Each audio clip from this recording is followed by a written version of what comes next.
1075 The Game Podcasting is sponsored by Modern Exterminating, a family-oriented company. Professional, honest, and dependable pest control solutions. We're your one-stop shop for all pests. Hale, always good to have you, sir. Yeah, I'm trying to figure out, kind of help us read the room from yesterday. You were in it yesterday and today.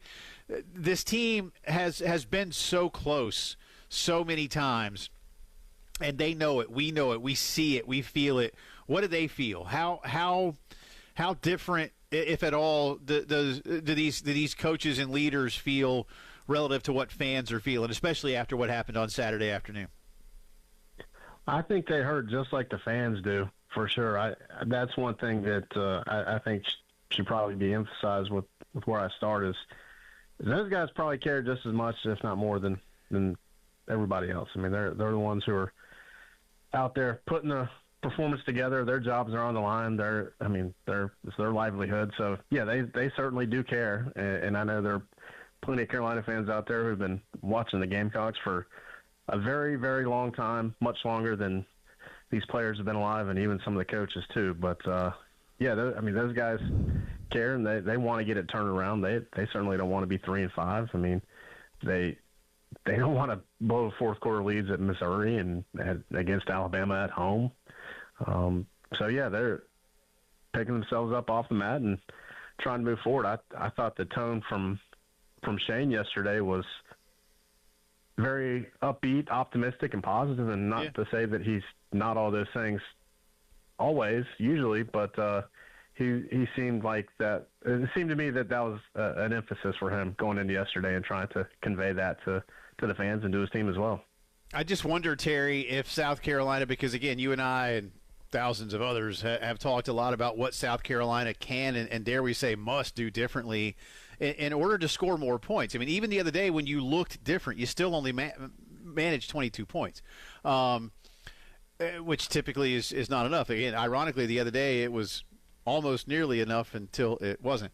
But anyway, do we see more of that this weekend? Or is taking that kind of wrinkle on the road for this particular group of offensive players maybe too much of an ask? I'll be interested to see what that looks like Saturday night. Yeah, I mean, look, when we talk about toughest venues and loudest venues to play in the SEC, no one's ever talking about Oxford, Mississippi.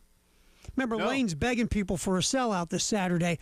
So maybe you can go up and do some of that stuff because it's not what you call like Death Valley or, the Swamp or any of the other tougher places to play, or you're hearing cowbells in your ears for 4 quarters.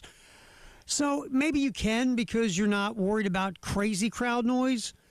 But I like the tempo every now and then, Jay, to change things up. I do, especially I think in certain situations where the other team can't substitute. Because, again, if you run tempo and don't substitute, they can't substitute. So you can keep maybe some packages on the field defensively that plays to your advantage on offense, if that makes any sense.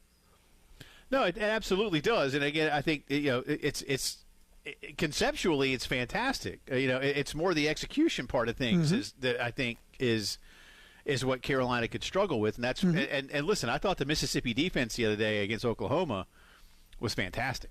I thought for a large stretch of the game, Mississippi played good defense against Georgia. I don't think they're getting enough credit because Lane is not a defensive-minded guy. I don't think his dad was, but Lane. Let's face it, for everything that his dad Monty was when it came to defense in the sport of football in the United States, Lane is an offensive guy. So maybe they don't get enough credit for the kind of defense they play. And I think that everyone's comparing this defense to last year's defense. Last year's defense was arguably the best defense in America. And they have a bunch of dudes that play on Sundays now off of that defense. And is this defense as good as that one? No, it's not. It's not creating havoc plays like that defense did last year.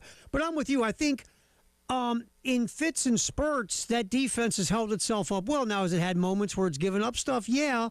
But look, when they needed to get stops last week in the fourth quarter against Oklahoma, what'd they get, Jay? They got stops. Yeah, they got them, and they did that on the road where they didn't do it on the road against Georgia. And Lane said that his guys were really hacked off about that because Georgia ultimately just clamped down on them in the fourth quarter. So we'll see.